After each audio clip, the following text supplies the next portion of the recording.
why isn't just telling somebody to save money? Why is that not a workable solution? Going back to the checks that's stacked up on your desk. Yeah. The short answer is our brains are not wired to save. 83% of us, our brains are to let it go through us. And it's a whole sharing thing, right? The people who saved 100,000 years ago were sanctioned to the point of death for hoarding. That's what it was called then. Now, because we really push the savings thing, we don't call it hoarding, but that's exactly what it is, right? And so by the way, so that's 83%. Is there another group for the other 17, or is it? Yeah, 17% is they're the hoarders. 83% are shares, 17% hoarders. Okay. Right. And on a scale, right? I mean, 1 to 10 and the whole thing. So number one, we're not wired to save at all. And the people who want us to spend our money know that. And I teach college classes, and one of the research papers was, I want you to watch 50 hours of TV. And how many minutes of pure save messages ever appear on the advertisements? Zero. Yeah, zero. It's so true. It's you get to save half of what you weren't going to spend on. I mean, we just don't. That's how our brains are worked too. And we were always looking for a bargain, and they play to that. So we have to do something different with this wiring. We're not going to change the wiring of the 83% of us that are not inclined to save. And it's really easy. It's what the federal government's been doing, since the 1930s? They take the money out first so we don't even see it. Right. So for you, and again, this is how we now take this into practicality, regardless if it's a rock star, an athlete. This goes back to the everyday American, and the reality here is what you're saying. There is no way just to change the pain of saving. So you have to trick yourself almost logistically and just set it up so that you're not seeing it to some extent, or you're trying to some extent. That's part of it. The other part, and again, we're talking about the dominant part of the brain. It really goes for vision. So if the more a person can envision why they are saving, the more their savings going to do. We actually did a research study, Mutual of Omaha, and in 60 minutes, we increased the savings rate of a group of people by 76%. All right, tell me that experiment. Give me the gist of that. I love this. Yeah. One is you get a lecture, you should save it, like the normal pitch. And the second group, actually they were the third group. The first group did nothing, right? And the second group, we said, when you come, we want you to bring something that's really important to you. Bring something that you can carry, bring with you that represents something really important to you. And now we're talking about family or family heritage, or, it's like clannish stuff. And then we literally, we're talking about semi-truck drivers and dump truck drivers and professors, and, it's a mixed group. We said, we want you to build a vision board. Like when you can do anything you want, whenever you want, with whoever you want, and you don't have to do anything else, what would your life look like? Literally. And in 60 minutes, we increased the savings rate from 30% from the lecture to 76% for the people who did the vision boards. And then we gave them little stuffed animals to represent this dream. And one of the stories is there was one of the guys involved in the project, a dump truck pulls up behind him and blows its horn at a stoplight. And he looks up, and the driver's pointing to the little bear hanging from his mirror, right? So this part of the brain really responds to visioning. And in whatever field, especially what you're talking about, retirement, what we've learned is the clearer the image, the more likely they are to act, right? So why am I saving? And what I say to people is there's one point in time, and at least once, when every one of us has said, we've seen something, says, I want to do that. That's what I want to do. And nothing would stop us. I mean, like, Wes, are you kidding me? Like, who do you think you are? It's like, you can't do that. It's like, nothing stops you. And if it comes from the outside, anything will stop you if the idea comes from the outside. So, and especially working, I do a lot of work with people in life transitions. And it's like, until you can envision a life better than what you have now, you're not going to do anything. Like, why would you move towards something that's not as good as what you have now? It's like, why would you do that? Is the financial community, the financial community doesn't really do this. Now, the financial community probably is pretty good about setting goals. And I think that I've seen more and more commercials lately around companies, let's say annuity companies or investment firms. They are giving you they're making it, they're showing weddings and they're showing graduations and they are showing the important things. But Correct. By and large, it is an interesting exercise that's probably not done, right? This whole thought around revisioneering, really what the clear image of why we're saving, that just is not really done all that often, Ted. Well, it's hard for me to know because the pool that I play in, everybody's doing it, right? But it's a relatively small swimming pool, right? So the people I hang out with, all of them are doing it, right? in some form. We all need to be doing this more. I'm going to start doing this more. Yeah. We need to all be doing this even more than we're already doing. Yeah. Absolutely. And the others are now talking about it because it's like, oh, yes, we do that too. But they don't really do it. I have stories that like $1 million programs to find out what people's goals are. And I said, basically, you'll never get what you're looking for. They didn't like that answer. You don't get it. Goals don't come from your brain. What I say is if people are not following through, it's not their goal. Even if they told you that it's their goal. So you're saying goals come from the brain. They don't come from the heart. They come from the inside out. And what you call it, the subconscious or the heart or whatever it is. But it's how do you teach people to listen to their heart?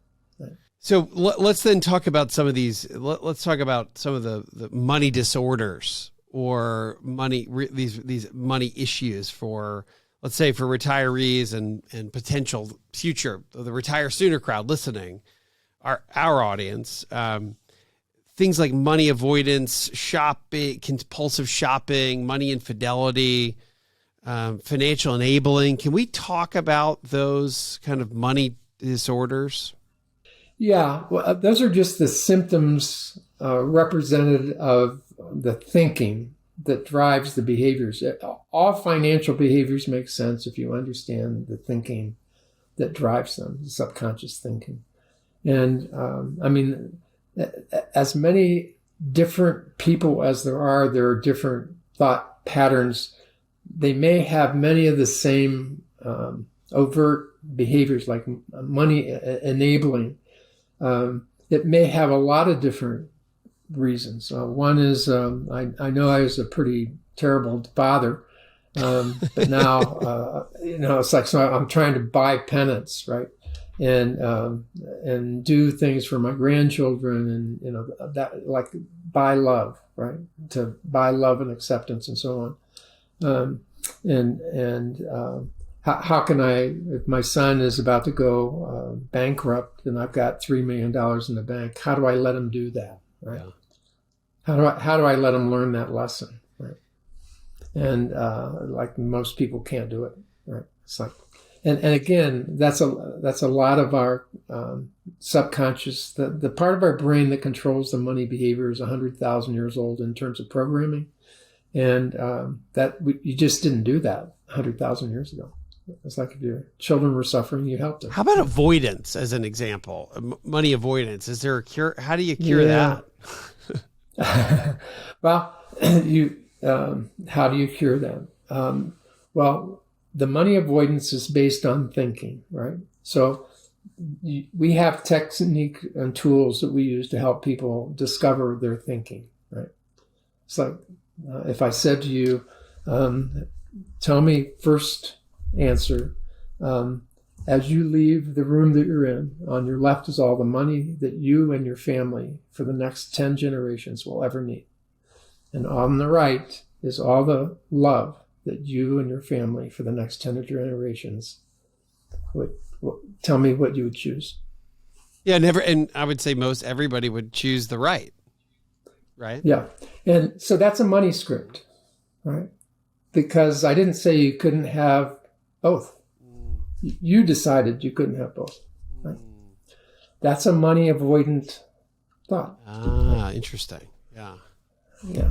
So it's like when, and the cool part is when we shine light on that thinking, we go, that's sort of stupid.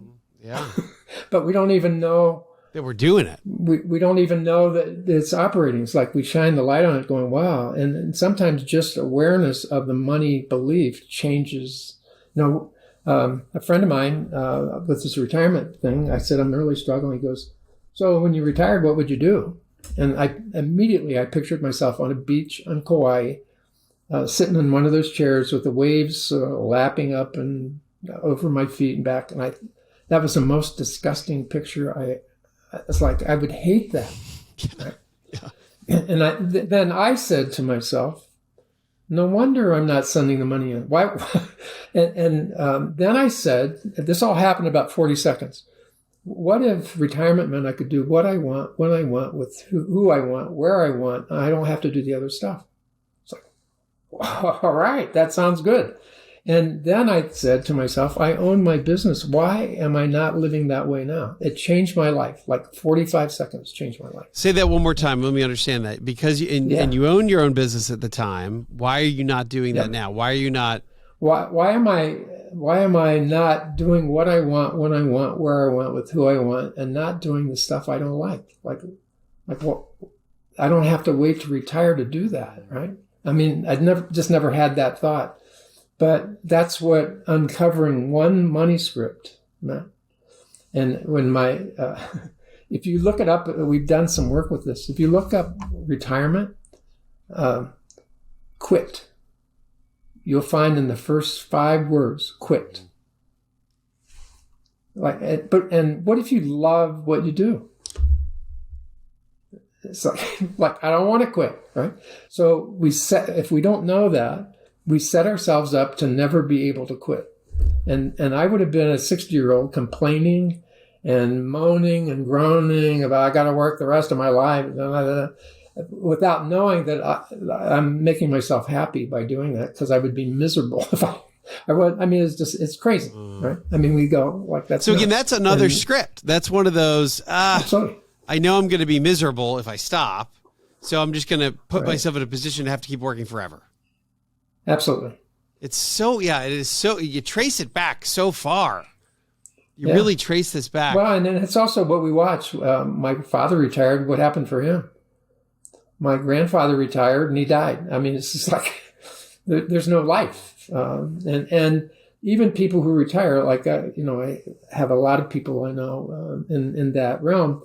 And it's like, so they're talking about pickleball. And they're, it's like, and I have a neighbor who plays about 4 hours of tennis, but remotely, like with people in Australia. But he's playing tennis down in his basement. It's like, well, okay, but is that what it's like? Help me understand what retirement is. And people would say to me, "You'll never retire." It's like, well, I have 3 times. I've changed what I'm doing to something I would prefer doing. Like retirement means shifting towards what I love to do the most. And when I work with people, I say, it's a very simple process. So if for the next, as much as you can, for the next 3 months, every time during the day, when you go, wow, that's cool. Or if I ask you at the end of the day what a delight was, your subconscious will move you towards more and more of those things. And also pay attention to go, this sucks. Right? And just spend a moment with this and this subconscious brain will move you towards what your next thing is, right? What lights you up when you think about it, what lights you up when you hear people talking about it. Pay attention to that. Don't do anything about it. Like, don't act prematurely. You're just gathering information, right? And that's sort of how we made our decisions as a young kid. We watch people going, oh, that looks cool. Oh, I'd never want to do that. I mean, right. Oh, I don't want to do that job. Yeah, I remember. I remember that moment. My dad is a veterinarian, thinking, "Wow, I don't know if I want to do that." 5 a.m. in a barn with a cow that has milk fever. Ooh, that is not what I'm doing when I grow up. Yeah. Now, other people would go, "That's exactly what I want to do." Sure. Right? And so what you did is, as that little kid, you listened to yourself going, no, that's not it. I don't know what it is, but that's not it. Right. What, so is there, I guess there's certainly nothing magical here that we can do. But if you were to pick one thing to work on psychologically, would it be something more practical, like let's save first, or just do something systematic? Automatic millionaire style, or is it something else that's more of a psychological trick that might start to help? Yeah, those brain hacks are really good. I mean, we don't have to do anything, right? But we don't have to change anything we're doing, right? So it's sort of like the hacking thing helps us.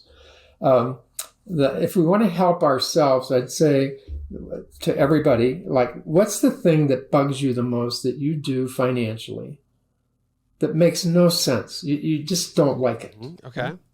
And then dig down and say, what belief would make this make sense that I'm doing this? Like, there is a belief that I'm carrying that makes this behavior make perfect sense and predictable. Right? What is that? Right? Also having, so that would be the one thing. And then, having conversations with, like, we have a little tool that we ask people to go back and, what was your first money experience? And then your second one and third one and fourth one, and have them begin looking at that. And quite often people go, wow, no wonder, right? No wonder this, no wonder that. The one thing that really inhibits people from getting better on this is the shame that they feel, and even thinking about it. And as you mentioned, infidelity, there isn't one of us who doesn't keep a secret about money in some form, right? And and we're all weird around it. Like, if you and I were in an audience, and I carry a certain amount of money, more than that, I feel uncomfortable. Less than that, I feel vulnerable. For you, it might be a dime. For me, it's got to be about $3,000. Right? At any given time on your person. Yeah, I have to have access to about $3,000. Access quickly. The like it's in my backpack or my and I'm not talking credit card, because you like the banks, right? Right, the bank. Put it in there and it goes. So you figure out what the belief is. You understand why you got there. As an example, let's say with shopping, as a compulsive I suspect clearly that's still an issue. I don't know if I see compulsive shopping, but obviously we see overspending and people are buying things they can't afford. As an example, though, somebody who's a compulsive shopper, why are they doing that? What's a script? Yeah, first of all, it has nothing to do with money. Uh-huh. I mean, it's sort of like if I'm overeating, it's not about the food. Whatever's going on, food is the answer, right? Whatever's going on, going shopping is the answer. And what we ask people to do is start paying attention to what's going on, right? And predictably, for a shopper or an overeater or a sex addict or an alcoholic or whatever it is, something has happened within the last 24 to 48 hours that's hurt them, scared them, feel some pain. And what we ask them to do is pay attention to those messengers when they show up, right? Not as they're expressing themselves. So it's sort of going backwards to the mechanism to resolve pain. And the pain can from feeling hopeless, helpless, powerless, isolated. That's the pain, right? And it's like, what can we do instead of that, instead of going shopping or whatever? But don't kick yourself forever because you're an overshopper or overeater or you drink too much. It's like, let's find out what wounds you're trying to heal by doing that. How about this? And let's look at this in a slightly different way. It's not uncommon to have a saver, a prodigious saver investor let's say that I'm helping with planning and investing that has a real tough time spending the money. So they were pretty darn good at saving.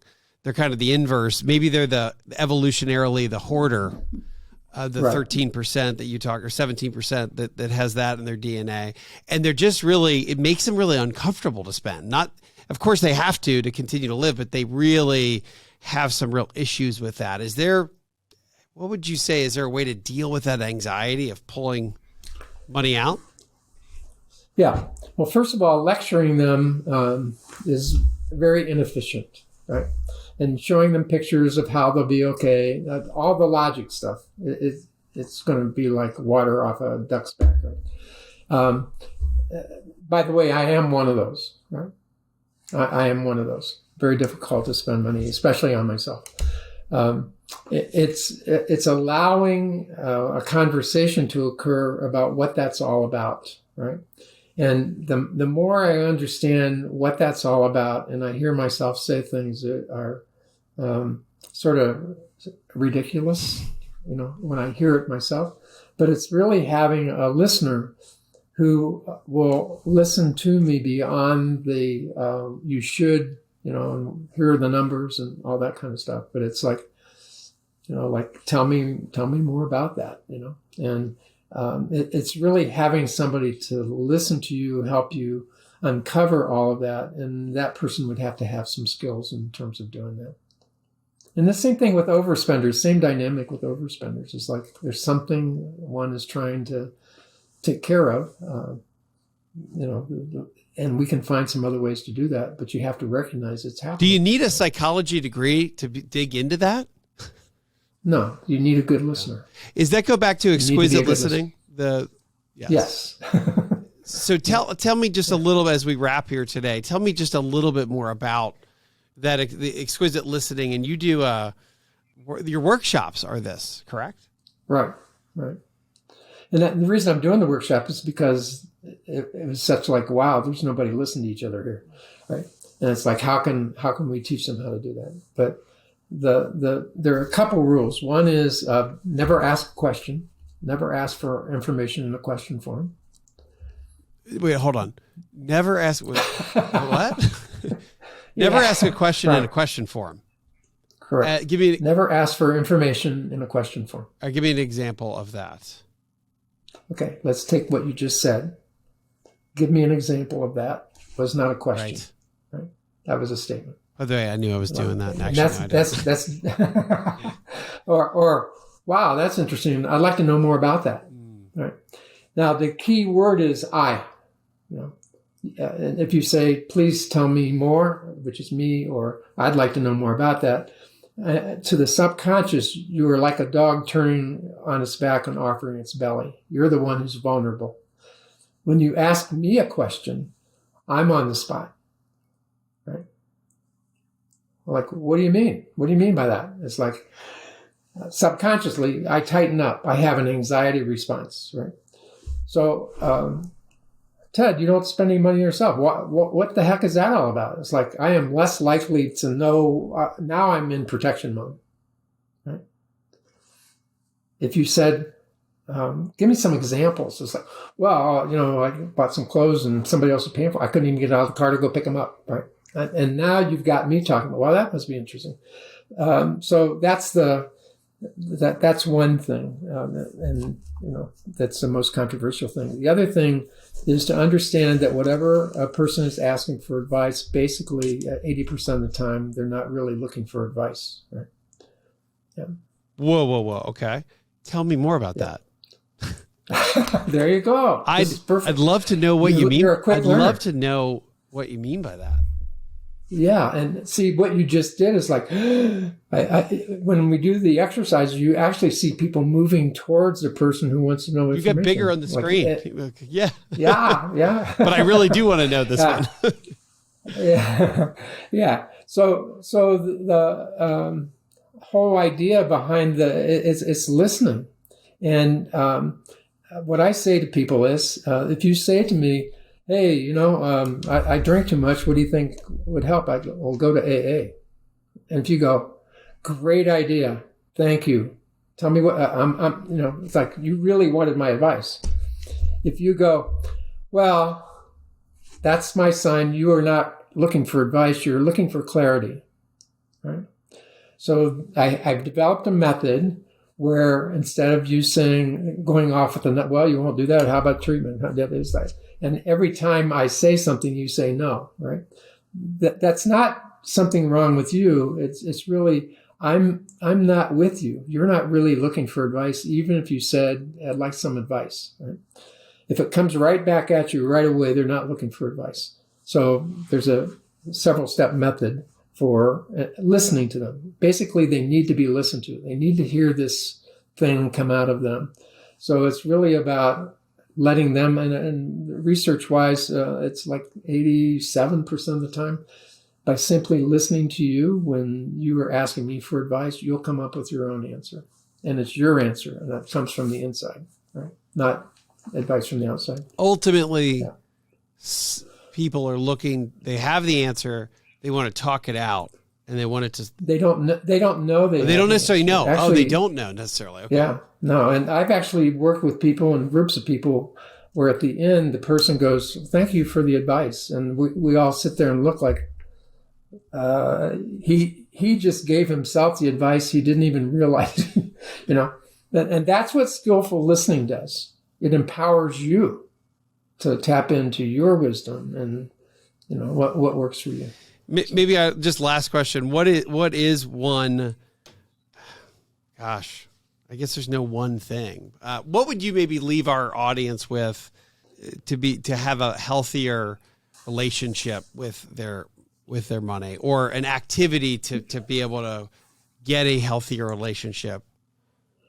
Yeah. The one word that I would use is be curious, not judgmental. Curious about... Wow, that's interesting. Yeah. Like, where is that coming from? And to understand that whatever your urge to do something or whatever you do something, it's coming from a belief system. And if you spend a little bit of time, that belief system will begin to expose itself. And also understand the best way to learn is to go somewhere where you literally can feel yourself ready to do something you don't want to do. Like, well, let's just go in and look at the ice cream flavors, right?